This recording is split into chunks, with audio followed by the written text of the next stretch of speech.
Everyone, welcome back to my YouTube channel. इसकी हमने पूरी एक सीरीज भी रेडी की है, तो आज ही हमारा लास्ट फाइनल शूट है। इससे पहले की वीडियो स्टार्ट हो जाएगा, आपने चैनल को सब्सक्राइब नहीं किया तो चैनल को सब्सक्राइब कर लीजिए। यहाँ पे हमने जो सिटिंग वाला पोजीशन रखा है कि ऑब्वियसली अगर हम शूज लेके तो यहाँ पे पहन के कंफर्टेबली हम जा पाएंगे ना। तो यहाँ पे हमारा जो मैट था, यहाँ पे हम कई जो लैमिट है, हम इसमें कई ज्यादा बार कंफ्यूज हो रहे थे कि हम हाई ग्लॉसी के साथ जाए या फिर प्लेन मैट फिनिश के साथ जाए। बट स्टैंडर्ड होते हैं कि एटलीस्ट आपको ये 5 बास्केट्स तो नेसेसरी लेनी ही चाहिए किचन ट्रॉली में। यहाँ पे एक अटैच वॉशरूम है, अटैच बालकनी है।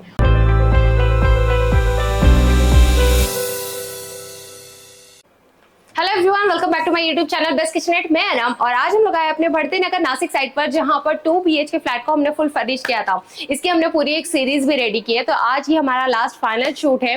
तो अगर आपने इससे पहले के वीडियो नहीं देखे तो आप प्लेलिस्ट में जाके इसके सारे बिफोर शूट देख सकते हैं, ताकि आपको आज एक क्लियरिफिकेशन क्लियर मिल जाएगा कि एक्चुअल में इसका कंप्लीट ट्रांसफॉर्मेशन किस तरह से हुआ है। तो चलिए शुरू करते हैं। इससे पहले की वीडियो स्टार्ट हो जाएगा, आपने चैनल को सब्सक्राइब नहीं किया तो चैनल को सब्सक्राइब कर लीजिए और नोटिफिकेशन की बेल आइकन कॉल पर क्लिक कर लीजिए, ताकि मेरी हर आने वाली वीडियो आपको टाइम पर मिले। चलिए शुरू करते हैं आज का वीडियो।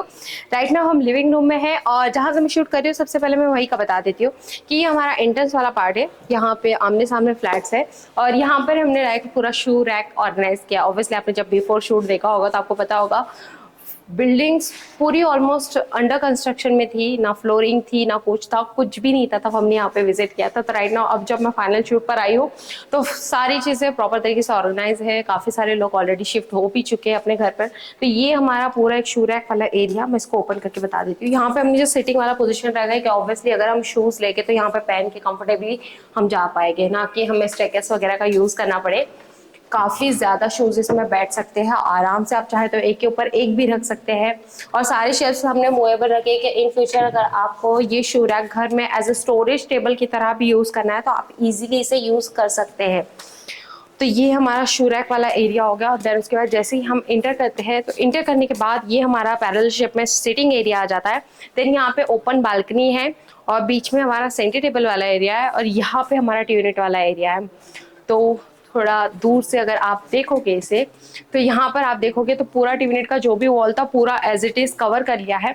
दोनों की डिजाइन सेम टू सेम रखी थी। किसी भी प्रोजेक्ट को स्टार्ट करने से पहले हमने सबसे पहले 3D प्लान डिसाइड करते हैं। 3D में हमारी डिजाइन, हमारा रूम का लाइट और लैमिनेट चॉइस, मटेरियल चॉइस, सारी चीज़ें क्लियर हो जाती है। तो हमें चॉइसेस करने के लिए और एग्जैक्ट क्या हमें फाइनल करना है काफ़ी क्लियर और बहुत ज़्यादा बड़ी हेल्प हो जाती है 3D के सपोर्ट की वजह से।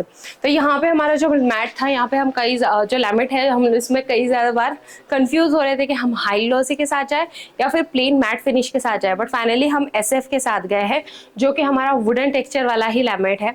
तो वुडन फिनिश है और SF की फिनिश है, काफ़ी ज़्यादा सॉफ्ट होता है ये मैट, जो कि लैमिनेट, जो कि आपको क्लीनिंग करने के लिए या फिर अगर इस पर एक्स्ट्रा लाइट भी डालो तो ये काफ़ी अच्छी तरीके से शाइन होता है, बट ये आंखों को चुभता नहीं है। तो काफ़ी सॉफ्ट और क्लीन है। तो ये स्पेशली मेरा फेवरेट लैमिनेट है। आप अगर हमारे इसी शोरूम पे विजिट भी करोगे तो ऑलमोस्ट मोस्ट ऑफ फर्नीचर वहाँ हमने इसी लैमिनेट में पूरा डिज़ाइन किया हुआ है। तो यूनिट का जो डिज़ाइन है वो आप देख सकते हैं कि यहाँ पर सेटअप बॉक्स वगैरह के लिए प्रॉपर तरीके से ओपन बॉक्स ओपन छोड़ दिया गया है। नीचे स्टोरेज के लिए जस्ट 4 ड्रावर सेट कर दिए हैं, जो भी आपका डेली यूज़ होने वाला, लाइक हमारे कीज रहते हैं, वॉलेट रहते हैं, वो आप इजीली, न्यूज़पेपर्स रहते हैं, रिमोट्स रहते हैं, वो आप इस ड्रावर में स्टोर कर सकते हैं।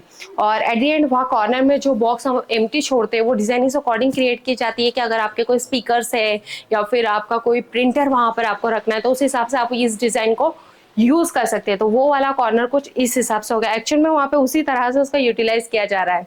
तो ये हो गया। और बाकी सारे जितने भी आप डिज़ाइन देख रहे हैं यहाँ पे हमारा ऑर्गेनाइजेशन के हिसाब से, लाइक रूम को डेकोर करने के लिए हम क्या क्या ऑर्गेनाइज नहीं करते, बहुत सारी चीज़ों के हिसाब से उसे डिज़ाइन किया गया। देन यहाँ से डायरेक्ट हमारे बेडरूम के लिए एंट्री है और यहाँ पे हमारा किचन वाला एंट्री है। तो हम किचन में पहले टूर करेंगे। फाइनली जब हम किचन में आ जाते हैं तो किचन में आप देख रहे हैं हमारा L शेप का किचन है। देन उसके ऊपर हमारा L शेप का कैबिनेट और L शेप का लॉफ्ट। रूम की साइज अगर मैं आपको बता दूं तो लगभग 9 बाय 7 का ये रूम है। तो रूम के हिसाब से हमने इसे प्रॉपर तरीके से प्लान किया है कि हमें मंदिर भी चाहिए था, तो मंदिर का यहाँ पर हमने ऑर्गेनाइज कर दिया। मंदिर घर हमारा स्मॉल सा मूवेबल है कि हमें कहीं लगा तो हम इसे अपने बेडरूम में भी शिफ्ट कर सकते हैं। हमारी यूटिलिटी एरिया का जो हम proper room wise store room की तरह से एक्सेस करना चाहते हैं वहाँ पे भी आप शिफ्ट कर सकते हैं। जहाँ पे आप चाहो इसे मूव कर सकते हो। काफी अच्छी तरीके से ऑर्गेनाइज किया है। फ्रंट पे ट्रे है, नीचे एक ड्रावर आ जाता है, तो ड्रावर जितना भी मंदिर का सामान है हम इजीली इसके अंदर स्टोर कर सकते हैं। और उसे कैसे नीचे से व्हील है तो आप पूरा रिमूव करके क्लीन भी कर सकते हैं। और किचन का एक बार मैं टूर करा दूं तो किचन को मैं एक्सप्लेन कर देती हूँ। ये हमारे सारे ग्लास वाले कैबिनेट्स हैं ताकि आप जो भी क्रॉकरी वगैरह रखते हैं अच्छी तरीके से हाईलाइट्स हो जाती है। और इसमें इचिंग ग्लास है, इसमें काफी ज्यादा आपको ऑप्शंस आ जाते हैं। आप चाहे तो पूरा ब्लर कर सकते हैं और आप चाहे तो पूरा ट्रांसपेरेंट रख सकते हैं, या फिर आप चाहे तो ये जो भी इचिंग है उसको और छोटा स्मॉल कर सकते हैं। बहुत ज्यादा कुछ है। फिर उसके बाद हम आ जाते हैं इस वाले सेक्शन में कि हमारा बीच में चिमनी पैनल के बाद दोनों लेफ्ट एंड राइट साइड पे हमने जस्ट वन शटर का कैबिनेट दे दिया।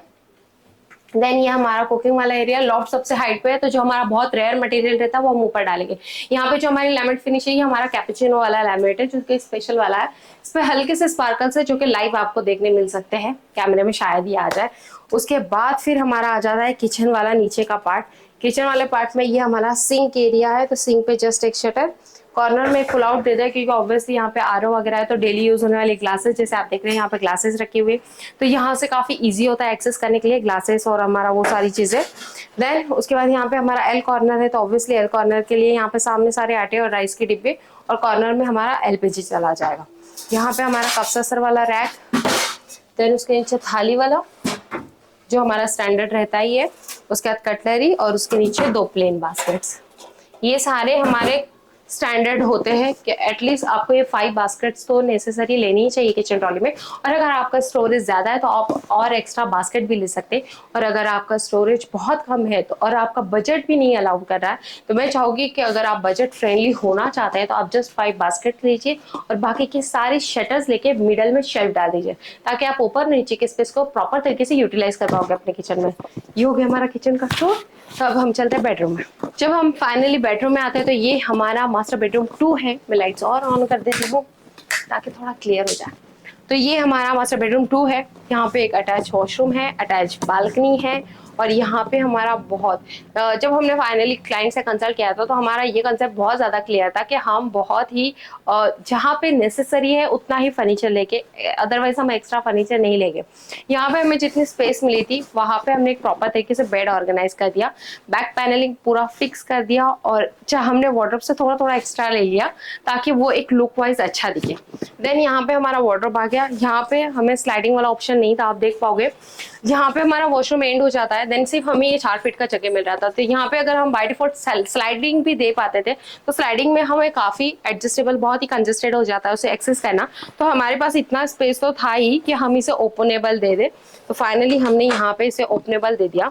अंदर के जितने भी शेल्फ्स रहते हैं, हैंगिंग वाला ऑप्शन रहता है, ये सारा कुछ कस्टमाइजेशन में होता है कि आप अपने क्लोथ के अकॉर्डिंग शेल्फ डलवा सकते हैं। बट मोस्टली मैं सजेस्ट करती हूँ कि ज्यादा शेल्फ डलवाने से अच्छा है कि आप नॉर्मल शेल्फ ले लीजिए, फिर उसके बाद वार्डरोब ऑर्गेनाइजर आते हैं जो कि अमेजोन पे बहुत ज्यादा अवेलेबल है, वो आप ले सकते हैं ताकि अगर आपको नॉर्मल से एक क्लोथ भी निकालें तो काफी कंफर्टेबली आप उसे एक्सेस कर पाते हैं और ज्यादा मेंटेनेंस भी नहीं आता, ज्यादा कपड़े फोल्ड करके रखने भी नहीं पड़ते। तो फाइनली ये हमारा था।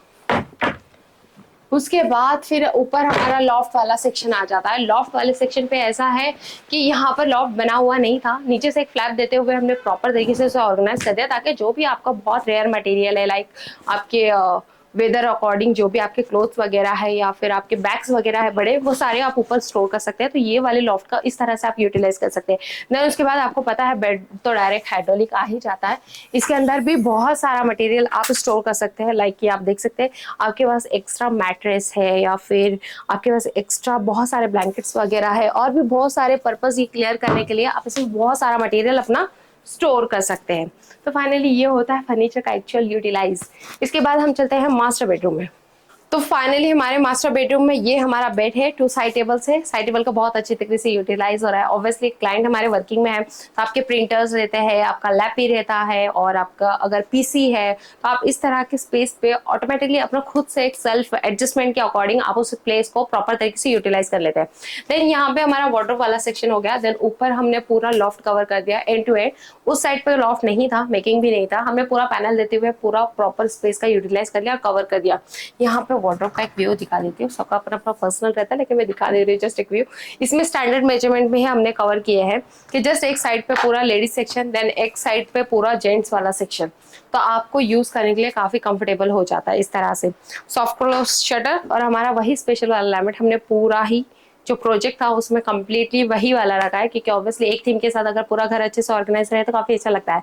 हाँ ये बात और है, अगर हमारा चिल्ड्रन रूम रहता है तो चिल्ड्रन रूम में हम मोस्टली कलरफुल लैमिनेट के साथ जाते हैं, क्योंकि बच्चों को कलरफुल चीजें काफी ज्यादा पसंद आती है। फाइनली अगर मटेरियल के बारे में और भी बहुत सारी चीजों के बारे में आप जानना चाहोगे कि चैनल कौन सी यूज हुई है, मटेरियल शीट कौन सा है, प्लाई कौन सी है, ये सारी चीजों को ऑलरेडी मैंने इसके बिफोर शूट में सब कुछ, जब ऑलरेडी यहाँ पे वर्क चल रहा था तब मैंने बहुत सारी चीजें डीप में एक्सप्लेन की हुई है। तो फाइनली आज फाइनल टूर का ये इंटेंशन होता है कि एक्चुअल में जो प्रोजेक्ट चालू था वो एंड में किस तरह से डिलीवर हुआ, क्या डिजाइन थी और इसका एक्चुअल प्राइस कितना गया। तो फाइनली अभी प्राइस के बारे में आप अपने माइंड में ला ही रहे होगे, तो मैं आपको प्राइस के बारे में भी क्लियर कर दूंगी, क्योंकि अगर आप अपने लिए भी प्लान कर रहे हो तो आपको बहुत ज्यादा क्लेरिफिकेशन मिल जाएगा कि आप अपने लिए भी इस तरह का फर्नीचर प्लान कर सकते हैं। तो फाइनली जो हमारे लिविंग रूम से अटैच बालकनी है, तो बालकनी में ऑब्वियसली शाम के वक्त हम लोग बैठते हैं, गपशप करते हैं, तो वहाँ पे हमने कुछ इस तरह का सिटिंग टेबल ऑर्गेनाइज कर दिया जिसे मोस्टली लोग दीवान भी कहते हैं। इसे हमने इनसाइड स्टोरेज कर दिया ताकि आप इसमें बहुत सारा कुछ स्टोर कर सकते हैं।